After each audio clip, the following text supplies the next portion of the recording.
Pertama, terjadinya tindak pidana. Ya, ada beberapa hal tindak pidana. Laporan masuk ke Menko Polhukam dan kesimpulan-kesimpulan dari berbagai penelitian nanti akan, dan juga ada laporan resmi yang akan disampaikan ke Polri. Nah, Polri akan menangani tindak pidananya.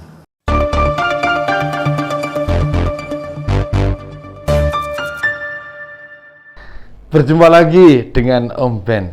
Salam seger waras. Nampaknya nih, pemerintah mau menyikapi Al Zaitun terlihat gamang. Namun setelah Pak Mahfud turun tangan, kepastian apa yang bakal dilakukan mulai terlihat jelas. Sudah banyak muncul polemik mengenai pondok pesantren Al Zaitun. Beberapa pihak menyebut ada yang melindungi sehingga susah untuk dilakukan tindakan. Pondok pesantren ini terletak di Indramayu, Jawa Barat sana nih. Dan akhir-akhir ini menimbulkan pro dan kontra di masyarakat. Didirikan tahun 1999 oleh Pak Panji Gumilang. Baru saja pondok pesantren tersebut didemo masyarakat yang meminta pemerintah untuk menutupnya. Masyarakat resah dengan berbagai kabar yang tersebar soal apa saja yang diajarkan di sana. Mulai dari menyebarkan paham negara Islam Indonesia alias NII. Sholat antara pria dan wanita bisa dicampur atau bercampur. Adzan dengan menghadap jemaah. Menyanyi lagu yang identik dengan Yahudi sana. Punya pasukan serupa dengan militer. Serta masih banyak yang lainnya. Meski demikian, kabarnya tidak mudah menutup mereka. Katanya sih ada backingnya yang lumayan kuat. Seorang pejabat penting di pemerintah. Dia cuma disebut sebagai Pak Kumis. Sebutan ini mengarah kepada AM Hendro Priyono yang merupakan mantan kepala BIN. Namun bukan hanya Pak Hendro Priyono saja yang melakukan pembelaan terhadap Al Zaitun. Ada juga nih mantan kepala Kostrad Mayor Jenderal Purnawirawan Kiflan Zen juga membelanya. Beberapa upaya untuk menginvestigasi dugaan pelanggaran yang dilakukan di pondok milik Panji Gumilang dihalang-halangi pihak pondok. Akhirnya Menko Polhukam turun tangan. Dengan gerak cepatnya Pak Mahfud langsung bisa menyebut 3 masalah. 3 masalah akan didalami oleh pemerintah. Ketiganya masalah itu meliputi tindak pidana, administrasi dan ketertiban sosial dan keamanan. Sebagai umat Islam kita memang sangat prihatin. Agama mayoritas namun berbagai penyimpangan dan tindak pidana berulang kali terjadi di lembaga yang mestinya jadi ujung tombaknya menyebarkan Islam dengan benar. Pencabulan, pelecehan, perkosaan masih muncul dari tempat di mana anak-anak mesti terlindungi. Yang bikin tambah prihatin, tindakan biadab malah dilakukan para pengasuh bahkan pemilik pondok. Jelas ini mempengaruhi pandangan masyarakat umum. Pondok pesantren yang masih bagus banyak sekali. Tapi dengan tidak berhentinya berbagai kasus di pondok pesantren menyebabkan ponpes yang terjaga jadi terkena imbasnya.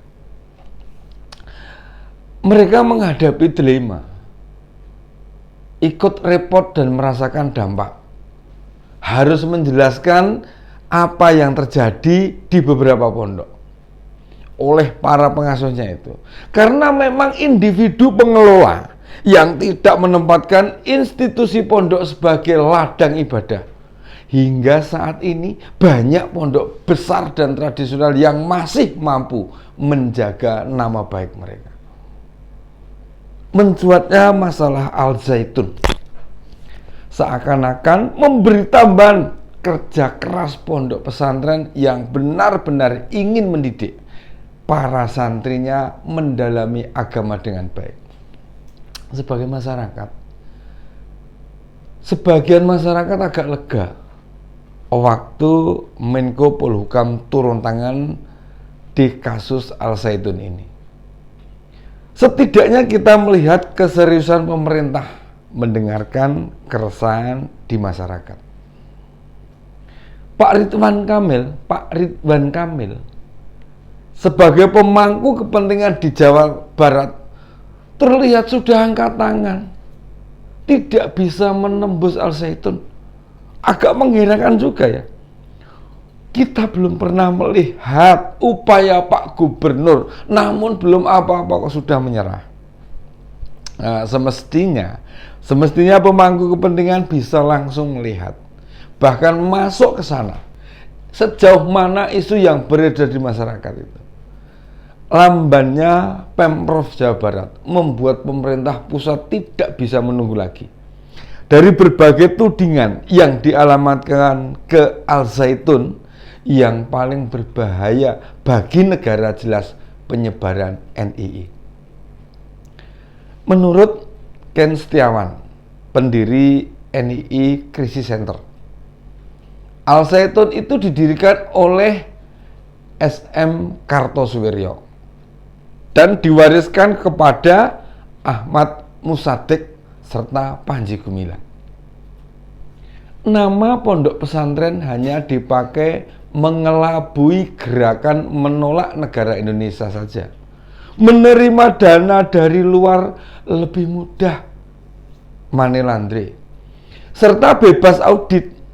Pak Mahfud mesti bisa membuktikan dugaan yang disampaikan oleh Ken Setiawan. Jika memang tidak menyimpang, siapapun yang ingin melihat kegiatan belajar mengajar, tidak ada penolakan dari pondok itu. Kali ini MUI juga sudah bersuara. Namun orang-orang MUI yang biasa bersuara keras, misalnya nih Pak Anwar Abbas, belum terdengar suaranya. Pemerintah tidak boleh menyepelekan soal Al-Zaitun sebab bisa jadi bahaya laten.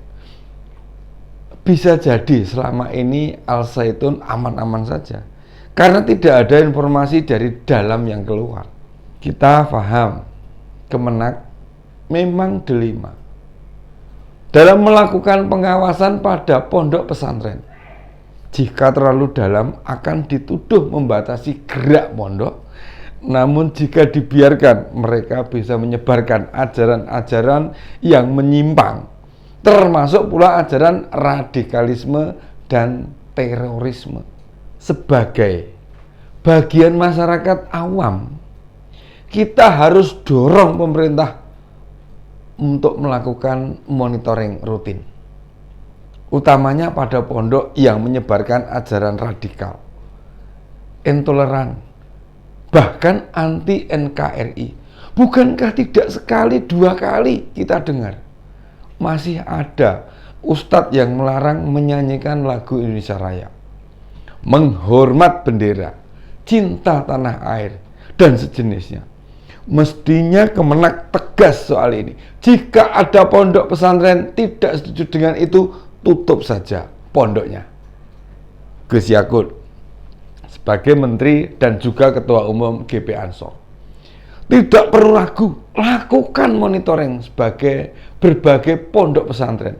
Kita dukung penindakan pengasuh pondok yang melakukan tindakan kriminal, berbuat mesum atau cabul, tetapi juga tidak ragu memperingatkan pondok pesantren yang tidak mengajarkan cinta tanah air. Sudah lama kita tidak mendengar kegiatan Kemenak berkumpul dengan para pemilik pondok pesantren. NKRI itu kesepakatan final para pendiri negara, termasuk di dalamnya para ulama, masyayikh, tokoh agama besar, dan itu menunjukkan NKRI itu bentuk final negara yang tidak melanggar agama Islam. Bagi para penentangnya, silahkan mereka angkat kaki dari Indonesia.